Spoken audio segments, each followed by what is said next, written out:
Şəki Ağır Cinayətlər Məhkəməsi Tovuzda ana və bacısını qətlə yetirməkdə ittiham olunan 31 yaşlı Kainat Namazovu cəzadan azad edib. Ötən il yayında baş vermiş hadisənin istintaq materiallarında yazır ki, Kainat Namazov anlaqsız vəziyyətdə anası Sevinç Namazova və bacısı Aliyə Namazovanı çəkiclə başlarına vura-vura qətlə yetirib. Bundan sonra isə o yaşadıkları evi yandıraraq əmlakı qəsdən məhv edib. Kainatın tibbi ekspertizası onun anlaqsız olduğunu təsdiq edib.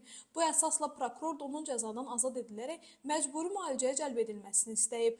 Amma Kainat özü məhkəmədə gözlənilməz ifadə verib. O heç bir psixi xəstəlikdən əziyyət çəkmədiyini, cinayəti də necə və hansı şəraitdə törətdiyini xatırladığını bildirib. Kainat ana və bacısını elə onu psixi xəstə kimi qələmə vermələri, müxtəlif vaxtlarda xəstəxanada yatmağa məcbur etdikləri üçün öldürdüyünü deyib. Təqsirləndiyi şəxsin bu dediklərinə baxmayaraq məhkəmə onun cinayəti anlaqsız vəziyyətdə törətdiyini sübuta yetirilmiş hesab edib. Qərara əsasən Kainat cinayət məsuliyyətindən və cəzadan azad edilib.